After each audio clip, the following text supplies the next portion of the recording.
4.4, here we go, guys. Related rates. We're going to start with this page as Introduction to Related Rates.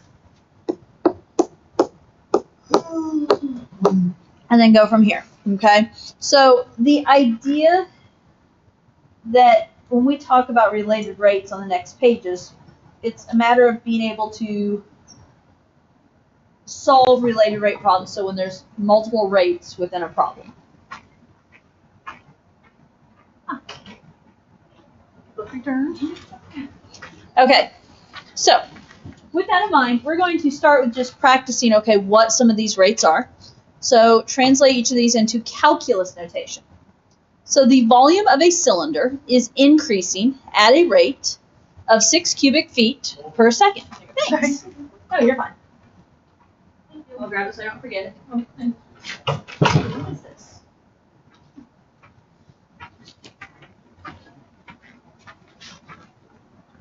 Okay. Volume of a cylinder is increasing at a rate of 6 cubic feet per second. So in terms of calculus notation, what is changing here? What measurement is changing? The volume. The volume is changing. With respect to what? Time. Time. And your clue here is that I see cubic feet per second, yes? Cubic feet is a volume measurement. Second is a time measurement. So when we express this, I mean, it says volume. well, and it does, but in terms of how am I expressing this, calculus notation for the change in volume over time is dV dt. So what we're looking at here is that the change in volume with respect to time is equal to 6 cubic feet per second. Okay, so I'm just saying, okay, what do we use here? Keys that it's a derivative there. They said rate. They said increasing at a rate. So when you see something talking about rate or change of rate or increasing, decreasing, those are clues.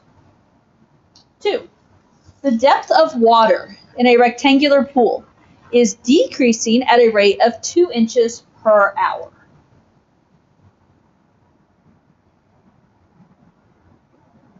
What's changing? The depth. Okay. What's another name for depth? Height. Height. Okay, so I'm not saying you'd have to, but the depth of water is more commonly expressed as height, so H. So how would I write this? H over dt. Change in height over time. Negative 2 IN/H. Okay. And negative 2, obviously, well, is it obvious? Because it was decreasing at that rate. Okay, this is our notation page, just getting notation on here. At rush hour, the number of vehicles is going through the SunPass toll booth is increasing at a rate of 85 vehicles per hour.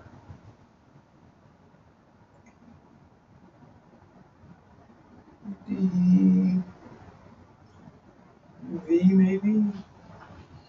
What are you using V to represent? Works for me.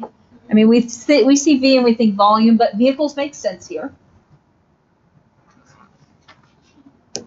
So dV dt is equal to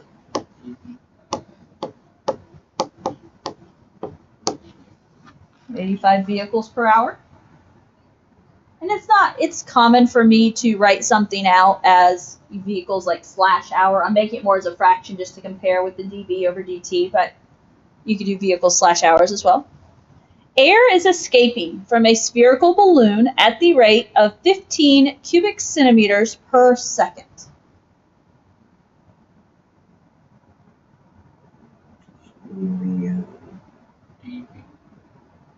dV over dt. Because air escaping from a balloon is a change in volume. I agree. Negative 15 centimeters cubed /second. Negative, of course, because the air is escaping, yes?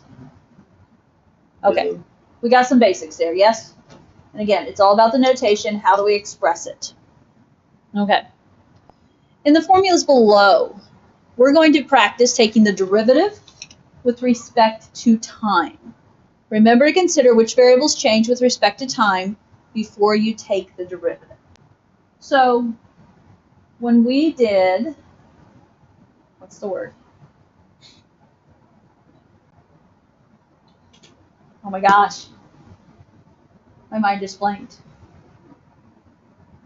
Implicit differentiation, where we're taking the derivative with respect to x every time. So if it was an x term, you would technically write dx next to it, but we never did that.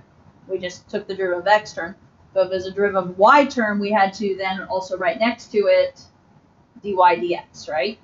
Are you with me in what I'm saying here? Yep. Because now, here's the deal. With related rates problems, everything is in respect to time usually. So we're taking all derivatives with respect to time. So what that means is you're always going to have some differential to put next to your derivative. Okay? So let's look at this.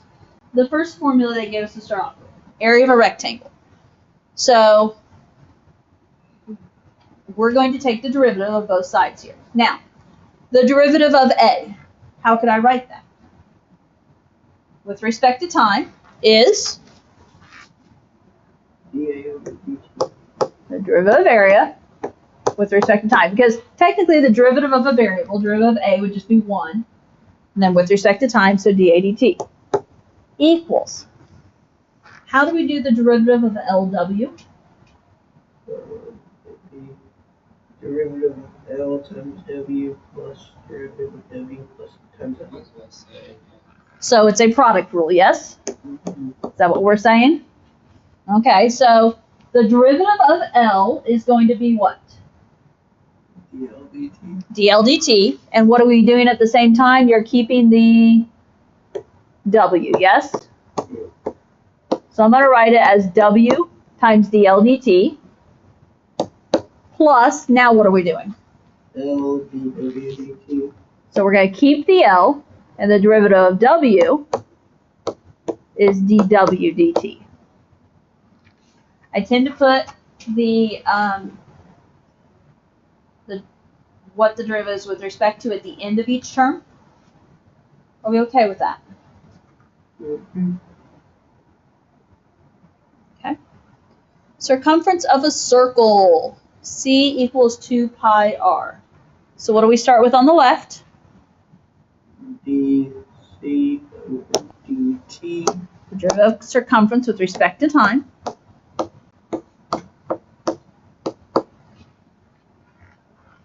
What about the derivative of 2 pi r? So you can make it like 2r d pi over dt. Or no, pi's not a number. Yeah, it'd just be 2 pi. Times. Where's the times coming from? Okay, so the derivative of, generally speaking, the derivative of 2 pi r is going to be what you said, 2 pi, with respect to what?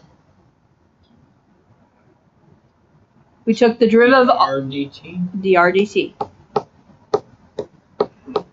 Every single time you've got to put that on in, when we're working in relation to time. Okay? You okay, Eli? Alright. Is this you need more food in your belly type? But you don't want more food in your belly? Once. Well, okay. I get you. Allowed to. Allowing myself to. My coach doesn't like it. I don't like it. I don't see how it's healthy, but It's not. I'm not a wrestler. I'm not a wrestling It's person. just, it's alright. So, okay. Volume of a cube. dv over dt equals 3 s or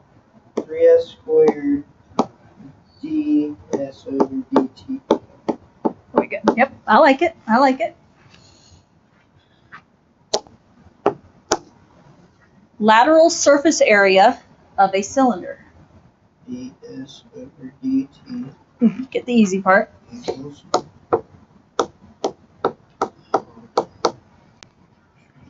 so 2 pi dr dt h plus 2 pi r dh dt. Okay, that could work. The other option, if you guys would you want to, you could factor the 2 pi out front. Okay, so like, and I have in my notes is I just, because 2 pi is a constant, I just factored the 2 pi out front, and then I worried about the r times h. So the derivative of r is just the dr dt times h, and then plus, this time I'm going to keep the r, and the derivative of h is going to be the dh dt. What Logan said was equivalent to what I just wrote. Orders might be different, but equivalent. Are we okay with that one way or the other? Okay. Area of a circle? A t equals 2 pi r dr dt.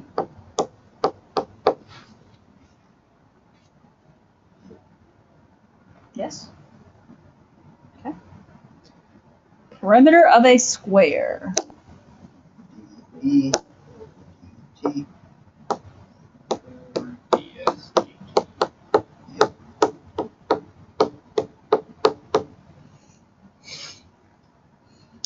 Volume of a cylinder.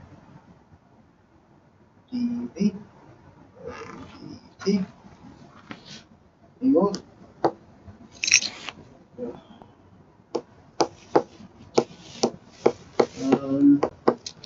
I might factor out the pi here, Okay, and you can, you don't have to, right? so then it would be I factor out pi parentheses 2 r h dr dh or dr dt plus r squared dh dt. And would that be Yeah, I'm good with that. I didn't know if we could change that. You didn't know what? I said I didn't know if it would be chain rule or I was thinking chain rule. No, doing the dr dt, dh dt, that is our chain rule. Because it's the derivative of the variable with respect to t.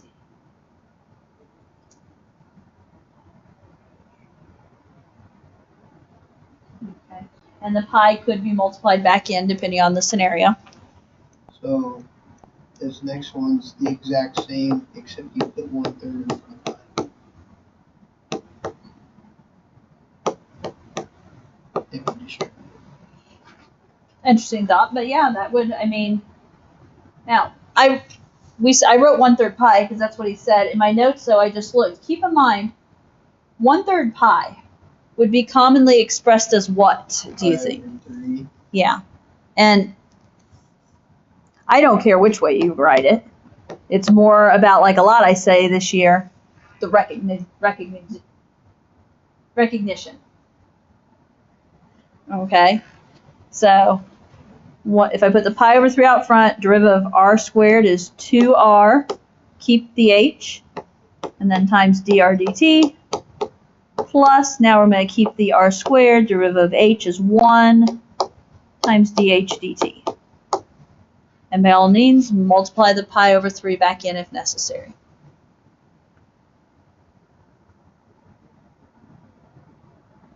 Okay? Did we do 13? You guys? Essentially the same thing as last week. dv dt equals, what'd you guys put on this one? But 8/3. Not completely at 12/4. 4. Okay. Multiplied by 2 instead of 3. That you did. Uh,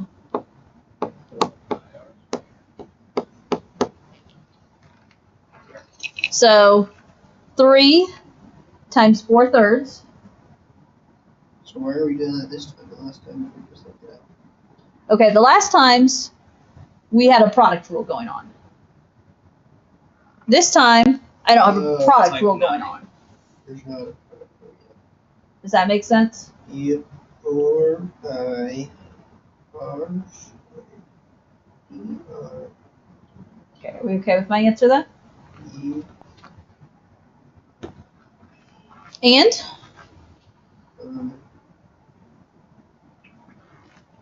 maybe ds over dt.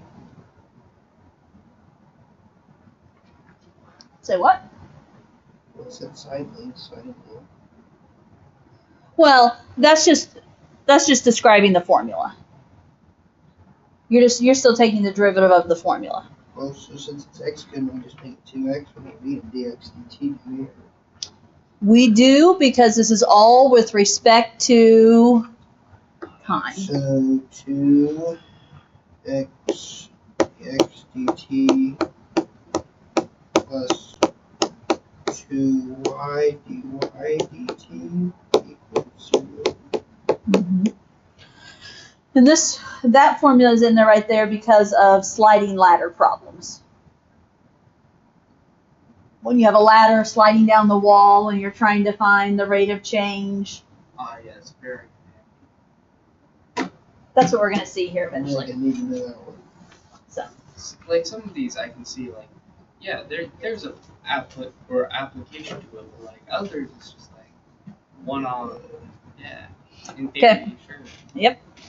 Okay, we're going to keep going here. Get through some examples. So related rates problems, okay. Trying to decide how much of this I want to read through. Okay, so the derivative of dy dx is its instantaneous rate of change with respect to the variable x. When a function describes either position or distance, its rate of change is interpreted as velocity. Keeping in mind velocity is with respect to time. So in general, a time rate of change answers the question, how fast is a quantity changing? For example, if it's volume that's changing, then dv dt is the rate. If a person is walking toward a street lamp at a constant rate of 3 feet per second, then we know the distance is decreasing. So dx dt is negative 3 feet per second. It's your horizontal distance changing. If they walk away from the lamp, the distance is increasing, and you have it being positive 3. Now, right here what we have are some guidelines for solving related rates problems. I think Logan already pointed out there's big space left for a lot of these problems, aren't they? Because there are some steps. Right here, these guidelines are kind of your steps. Okay? And we'll use a lot of these most of the time. Make a sketch when necessary. Label the quantities. Not all of them, but a lot of mine will have sketches. Okay? Read the problem and identify all quantities as what we know, what's given, and what we need to find. Write an equation involving the variables whose rates of change either are given or are to be determined. Then we'll differentiate the equation we write. And that's what we were just practicing on that previous page. So using the chain rule, we'll implicitly differentiate both sides of the equation with respect to time. Again, what we were just practicing. After you complete step 4, there's a couple different ways we will do it, and I'll talk about them, but we'll substitute into the resulting equation all known values, and you will solve for the required rate of change. You're always going to be finding some rate of change usually here. So, let's look at example 1. Suppose y and x, totally read that backwards, are both differentiable functions of t and are related by the equation y equals x squared minus 3x. They want us to find dy dt when x is 3, given that dx equals 2 when x equals 3. Okay, there's some information, yes? And this is not your typical related rates problem. This is kind of trying to break you in a little bit. But we're trying to find dy dt. What do they tell me? They tell me that dx dt equals 2 when x equals 3. And that's also when we're at that same time we're trying to find dy dt. Now, on this one, we don't need to make, there's no sketch to make, no given find.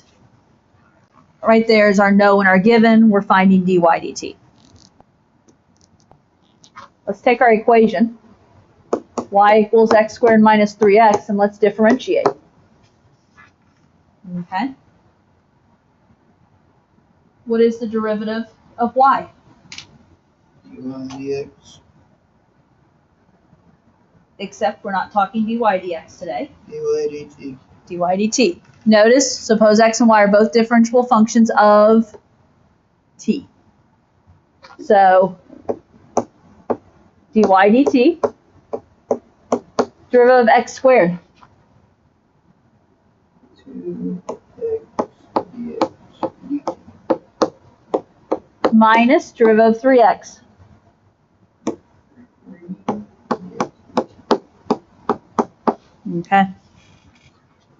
In this scenario, we have our differentiated equation. If you wanted to, could you clean that up a little bit? You could. I'm not saying you'd have to, but if you needed to or wanted to, you could clean it up. And dy dt, we could say is 2x minus 3 times dx dt. You could factor that out. Not going to say you'd have to by any means. What were we asked to find? dy dt evaluated for x equals 3. So there's my notation. dy dt with that evaluation bar, and then x equals 3 after it. And we're plugging in what they give us up top. So 2x minus 3, 2 times, what do they say when x is? 3, minus 3, and then times, what did they tell us dx dt is? 2.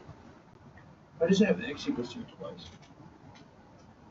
Because they were asking you to find, they were telling you that they want you to find dy dt when x equals 3, and that's also what dx dt is. Because your derivative, your dx dt, dy dt, could be different at different spots in the problem.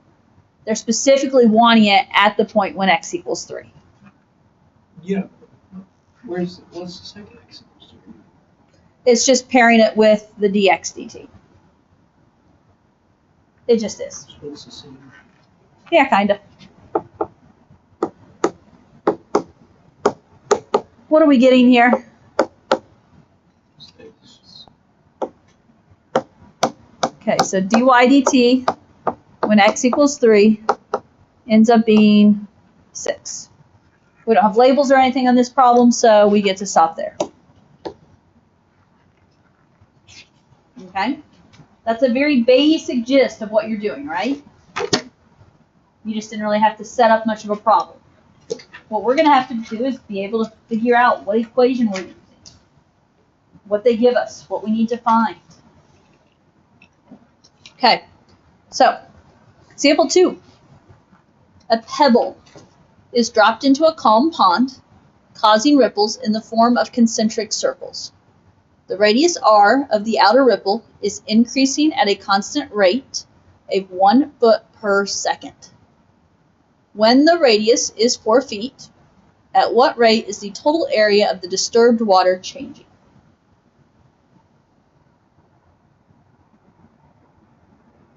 Okay. If we think back to the guidelines, one thing they talked about is drawing a picture. Okay. Well, and I don't know if a picture is necessary here or not, but do we understand what this is a picture of? Pebbles dropped into a pond, causing ripples in the form of concentric circles. So concentric circles, the idea is, okay, the pebble's in the middle.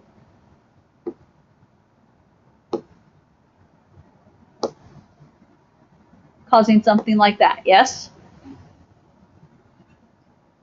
That's my attempt at concentric circles. Now, they talk about the radius r is increasing at a constant rate of 1 foot per second. When the radius is 4 feet, at what rate is the total area of the disturbed water changing? One of the biggest things we have to do is when we talk about the no, what formula goes with this problem? What formula are we going to use? That's probably a formula, most likely a formula you already know. Kind of like a lot of those formulas on that other page. E equals pi r squared. Okay. Talks about what rate the total area is changing, so we have to talk area.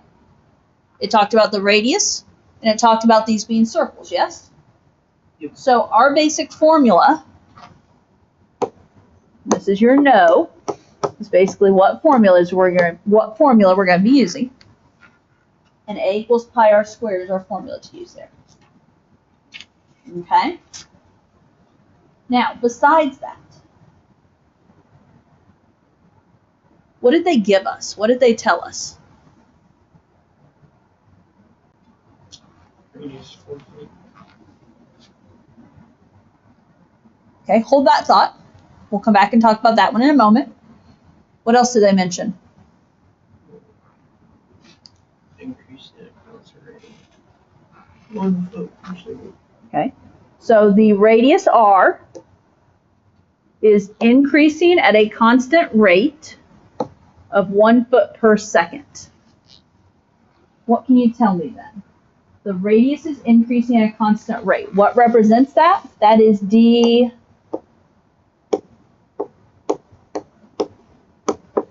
r dt. And what is dr dt? Dr dt is 1, however you want to label foot per second, yes? Is that a given fact that we can understand? Okay. Now, the other piece of information, and Logan mentioned the radius is 4. Catch word here. It actually says when the radius is 4. So when the radius is 4, are they telling me the radius is 4 for the whole problem? No. So don't use that fact until we get to the end. But when the radius is 4, what are they asking me to find? At what rate is the area changing? So whether it's increasing, decreasing, how are we going to do that? What do they ask me to find? They're asking me to find the area is changing. So they're asking me to find dA dt, and change in area over time.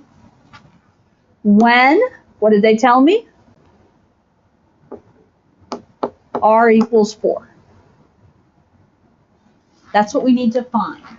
dA dt when R equals 4. And what is that? If you want to put a 4 feet there, you can.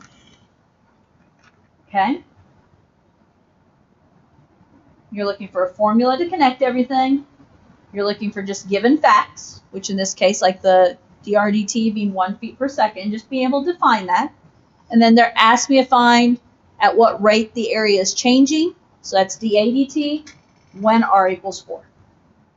Now, so I think that was kind of what, step 2 in the guidelines? Step 3 is to write the equation. We already put the equation up there. My equation is the A equals pi r squared. That step 4 is to use the chain rule and implicitly differentiate. This is what we did on our introduction page.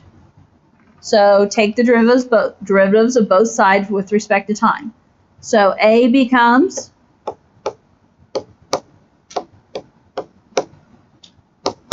dA dt equals, what goes on the right? 2 pi r dr dt. Okay. Now, from here, See, I'm going to do this forever, guys. All this stuff was like, what was it? Just way drawn out. Okay. We're working the basic ones, getting our steps down for the more complicated ones. How's that? Okay. DADT is what we're trying to find, yes. Basically, it's plug and chug. DADT is what we're trying to find, so I leave that. 2 pi is 2 pi. What's R? The question said when R is 4, so now we put R4 in. What's DRDT? It's defined to be 1. So, DADT, when R equals 4, is what? What's 2 pi times 4 times 1? Pi feet per second. Almost. We got to touch up the label. Squared. No.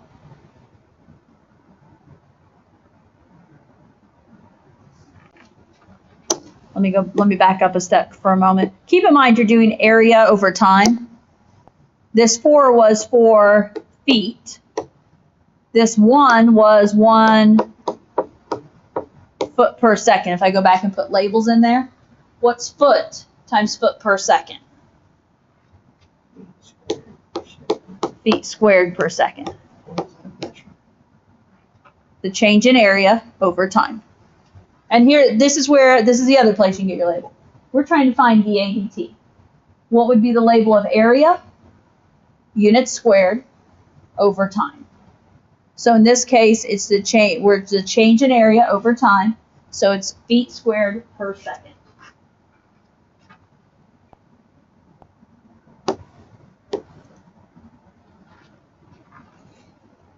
And this is also, you can look at it as feet over 1 times feet over seconds. To be honest, I usually go, okay, DADT, area is feet squared, time is seconds. We'll do it that way. Okay. Ready to try example 3? Mm-hmm.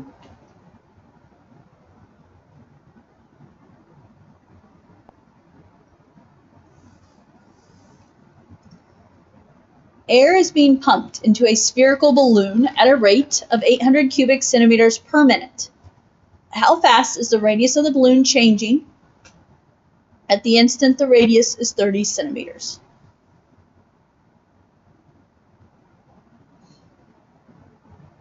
Well, they gave us a picture of a balloon, so I don't need to draw anything.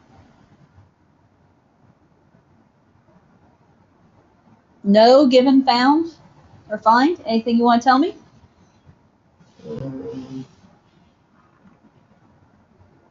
Because we can always do the formula last if you want.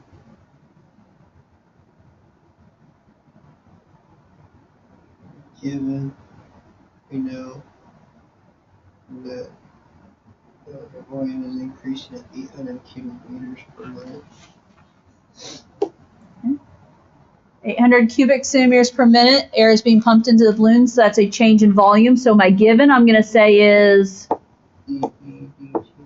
Change in volume over time. So dVdt is 800 cubic centimeters per minute. Okay. And keep in mind, given could be more than one thing. Okay, it's not necessarily here, but as we get farther into these, it will be. What else? Find would be dr dt the line of r equals 30 centimeters. Okay. How fast is the radius changing? So that is the change in radius over time. So drdt when the radius is 30 centimeters. That's what we're going to try and find. Now, we need a formula that puts this all together. What do we need the formula of? Circle again, more circumference. No. Area of a circle, circumference. Notice what variables we've referenced. We've referenced volume and radius. What connects and Volume what? of a sphere. Yeah, so we're looking at volume of a sphere is the formula we need. Do we know the volume of a sphere? 4/3 pi r cubed, Mm-hmm. which is 4 pi r squared dr. Okay, so volume was the 4/3 pi r cubed. And so we are ready to take the 4/3 pi r cubed. Can you go back to that previous page where we already took these derivatives and use it? I did. Yeah. So dv dt, 3 times 4/3 makes it 4 pi r squared times dr dt. Keep in mind, not all the formulas will always be on that page, so you do have to make sure you still know how to take those. Now, something I always try and pause and do, and I need to do this as we get deeper into these problems. Do we have all the information we need here? They give us dv dt, yes. They give us an r, yes. And we're being asked to find dr dt. So do I have everything I need? I either have it or I'm being asked to find it. But always check that before you get too far into this. So dv in for dv dt, I'm putting. So wouldn't you just set 4 pi r squared dr of dt equal to 800 and then solve for dr dt? So you can do it one of two ways. Okay? The way I just did this is I went ahead and filled in everything I knew, and then I'm going to do my math and solve for dr dt. Yeah. The other option is I've seen people say solve for dr dt first and then plug your values in. It's not necessarily easier, it just depends on the problem of the person. Oops. Okay. So, if you have lost jewelry or the top part of your Invisaligners, it is in the high school office. Thank you. okay. I don't know how you guys want to do this. 800 is 800. It's going to be 800 over 360 pi, which Okay. is going to be... So 30 squared is 900 times 4, about 3,600 pi. Yeah. Is 900 times 4, 3,600. Divide by the 3,600 pi. So dr dt, to start off with, is 800 over 3,600 pi. I would go a little farther with that and try and reduce. So it can be divided by 4, but then it can be divided again, 450, whatever, 450, so maybe, yeah, 1 over 4.5 pi, which is... Let's not go to decimals within fractions. I looked at it as this. I canceled out my hundreds. What's 8 over 36? 2 over 9 pi. 8 over 36 reduces, they both divide by 4, so 2 over 9 pi. Make sure your pi is on the bottom. And 2 over 9 pi what? Well, it's going to be centimeters per minute. Because we're finding dr dt, a change in radius, so that's a change in length, over change in time.